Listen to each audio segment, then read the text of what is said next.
Assalamualaikum warahmatullahi wabarakatuh. Alhamdulillah wassalatu wassalamu ala rasulillah amma ba'd. Tak henti-hentinya kita bersyukur kepada Allah Subhanahu wa taala. Pada kesempatan kali ini kita masih dipertemukan oleh Allah Subhanahu wa taala dalam keadaan sehat walafiat. Salam dan salawat kepada junjungan Nabi kita Muhammad sallallahu alaihi wasallam. Semoga tetap tercurah kepada keluarganya, sahabatnya, bahkan kepada kita semua yang masih senantiasa melaksanakan perintah Allah Subhanahu wa taala dan sunnah baginda Rasulullah. Anak-anakku semua yang saya cintai karena Allah Subhanahu wa taala, kali ini kita akan mempelajari tentang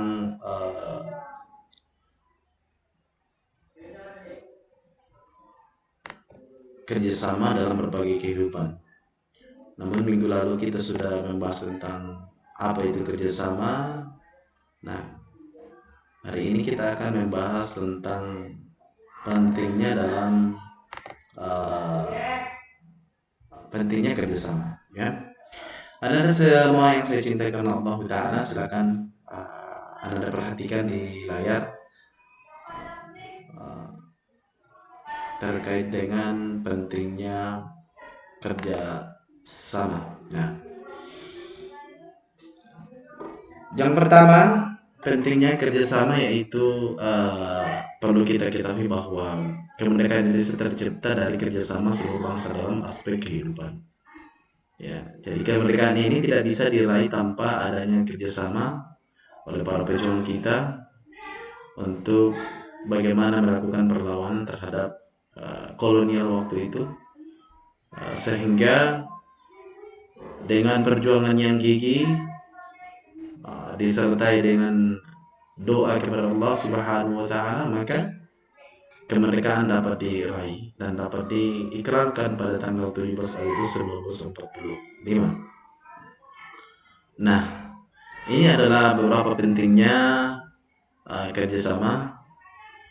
Pentingnya kerjasama antara lain terlihat pada hal-hal yang berikut ini. Yang pertama, ya, bisa dilihat di layar bahwa pentingnya kerjasama yaitu kerjasama membuat pekerjaan akan terasa lebih ringan. Coba kita lihat gambarnya di sana. Sekiranya satu orang saja yang menarik tali itu yang sangat besar, tentu membuat, atau bahkan kalau bisa dilihat bahwa tidak mampu untuk menarik tali sebesar itu. Namun karena dilakukan oleh beberapa orang, maka tali itu bisa ditarik dengan begitu enteng atau lebih ringan, ya. Jadi kerjasama itu membuat pekerjaan akan menjadi lebih ringan. Misalnya juga contoh, ketika kita diperintahkan oleh gurunya mengangkat semen satu sak, ya, lalu kemudian diangkat oleh 6 orang, tentu lebih ringan dibandingkan ketika hanya diangkat oleh 2 orang siswa, ya. Nah, itu beberapa contoh terkait dengan kerjasama membuat pekerjaan lebih terasa ringan. Kemudian yang kedua, pentingnya kerjasama yang kedua adalah dapat membuat pekerjaan menjadi lebih cepat. Ya. Dapat membuat pekerjaan menjadi cepat diselesaikan. Misalnya contoh, ya. Di suatu lingkungan sekolah, kita disuruh untuk membersihkan sampah yang berserakan. Nah, sekiranya kalau ada satu orang yang mengerjakan itu, tentu membutuhkan waktu yang lama dibandingkan dengan ketika dikerjakan oleh sekitar 20 orang siswa. Jadi semakin banyak orang mengerjakan pekerjaan itu, semakin cepat selesai. Sebaliknya, kalau semakin sedikit orang mengerjakan suatu pekerjaan, maka pekerjaan itu akan semakin lama terselesaikan. Nah, itu pentingnya kerjasama, bahwa kerjasama dapat mempercepat pekerjaan terselesaikan. Kemudian yang ketiga, kerjasama membuat tujuan dapat tercapai dengan efektif. dapat. Jadi tujuan yang kita ingin capai, misalnya kebersihan sekolah, ya bisa tercapai dengan efektif. Misalnya kita bergotong royong di lingkungan sekolah, maka terciptanya kebersihan lingkungan sekolah dapat terlaksana dengan baik, ya, sesuai dengan apa yang kita inginkan, sesuai dengan apa yang menjadi harapan kita di sekolah. Itu adalah yang ketiga.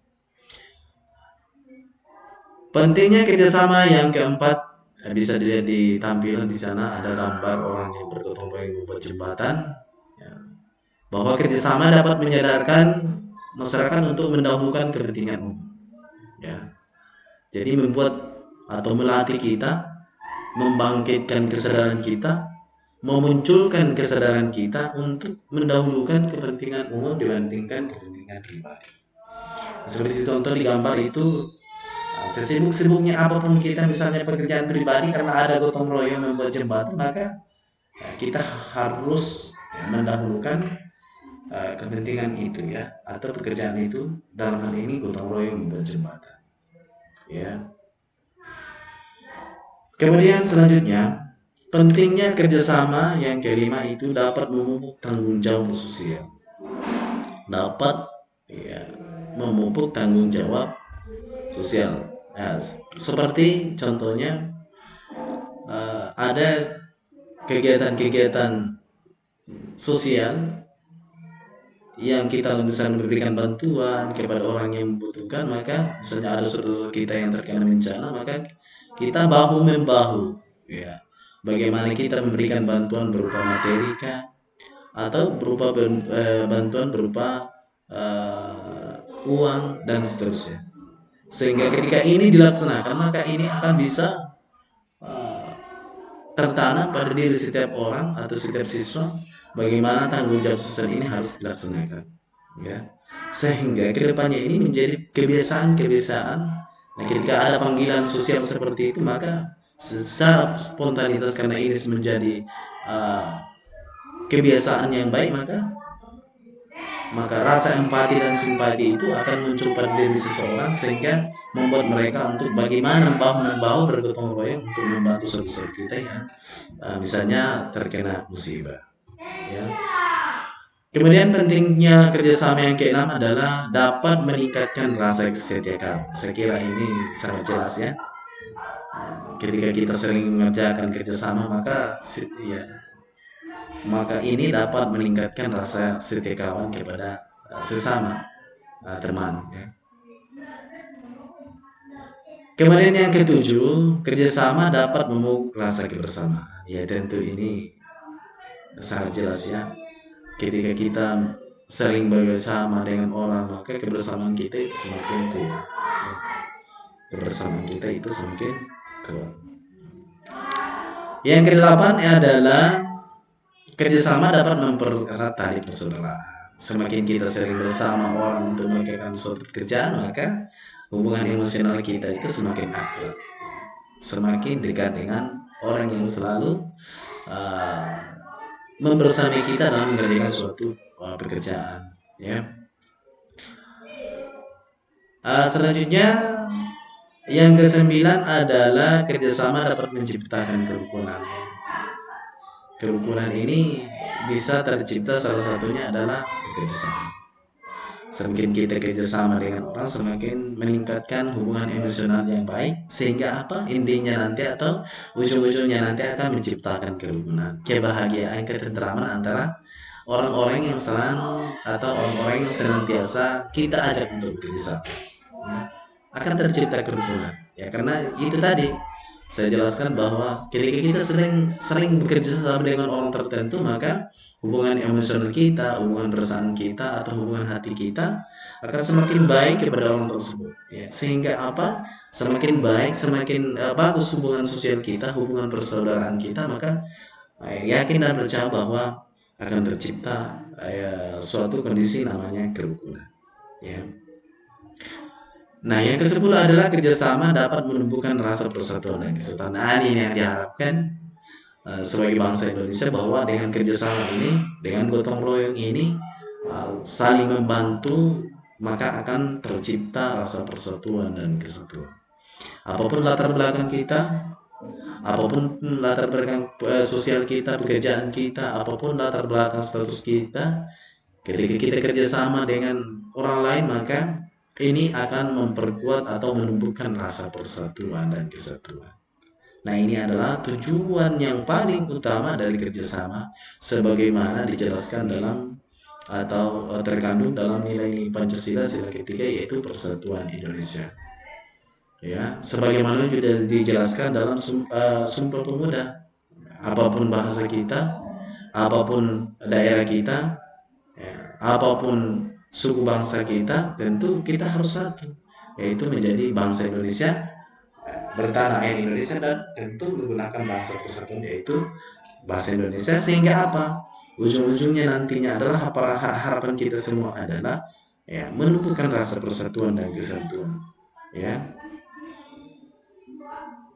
Nah, itu adalah 10 poin daripada kerjasama, pentingnya kerjasama.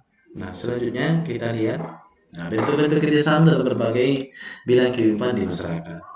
Gotong royong menjadi cara yang hidup rakyat Indonesia sejak sebelum kemerdekaan. Ini gotong royong sampai sekarang mudah-mudahan akan terpelihara terus, jangan terbawa oleh arus-arus ideologi individualisme, sehingga ini ciri khas bangsa Indonesia ini, budaya gotong royong tetap terpelihara sampai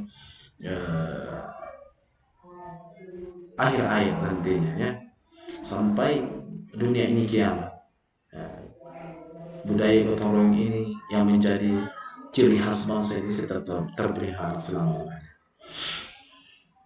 Selanjutnya, ini adalah bentuk-bentuk kerjasama dalam berbagai bidang kehidupan di masyarakat. Yang pertama, berbagai bentuk gotong royong dalam masyarakat Indonesia. Yang pertama, gotong royong berburu dan mengumpulkan makanan. Nah, ini pada zaman sebelum bercocok tanam, ya, masih istilahnya ini nomaden, ya, berpindah-pindah tempat mencari makanan. Dia belum bercocok tanam waktu itu. Kemudian gotong royong bercocok tanam, kemudian gotong royong membangun rumah. Mungkin bisa kita lihat di kampung-kampung kita sekarang bahwa gotong royong bercocok tanam ini, misalnya di kampung-kampung kita itu ada saudara-saudara kita atau ada keluarga kita yang ingin menanam jagung, maka dengan rasa persaudaraan, rasa kebersamaan, maka keluarga-keluarga atau tetangga-tetangga kita datang membantu kita dalam menanam tanaman itu.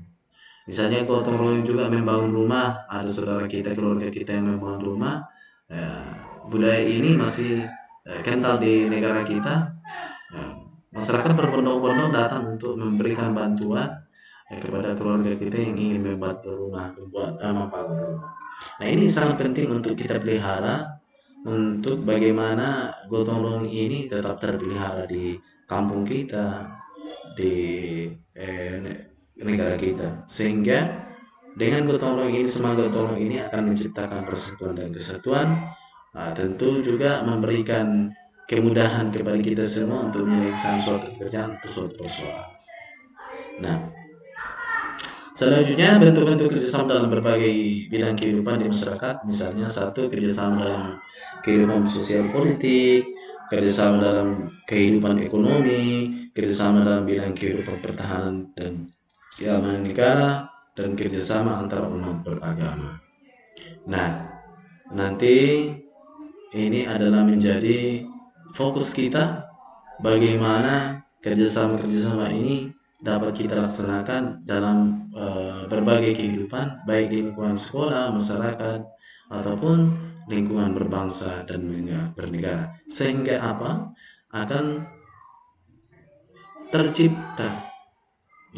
terciptanya sesuatu yang diharapkan, yakni persatuan dan kesatuan, dan yang paling utama adalah bagaimana kita menciptakan kemajuan bangsa ini, baik dari segi politik, ekonomi, maupun kehidupan antar umat beragama, bagaimana kerjasama dalam pertahanan keamanan negara, sehingga kita terhindar daripada ancaman-ancaman dari berbagai ancaman dari luar maupun dari dalam negeri kita. Sehingga paling penting harus kita pahami, paling penting kita harus laksanakan bagaimana kita melaksanakan kerjasama minimal di lingkungan terdekat kita, yakni lingkungan keluarga, sekolah, dan masyarakat. Nah, itulah pemaparan singkat terkait dengan materi pelajaran kita hari ini. Selanjutnya kita akan melakukan diskusi untuk lebih memahami apa yang akan dikupas atau apa yang perlu kita kaji dalam materi ini, yakni pentingnya kerjasama dalam kehidupan sehari-hari.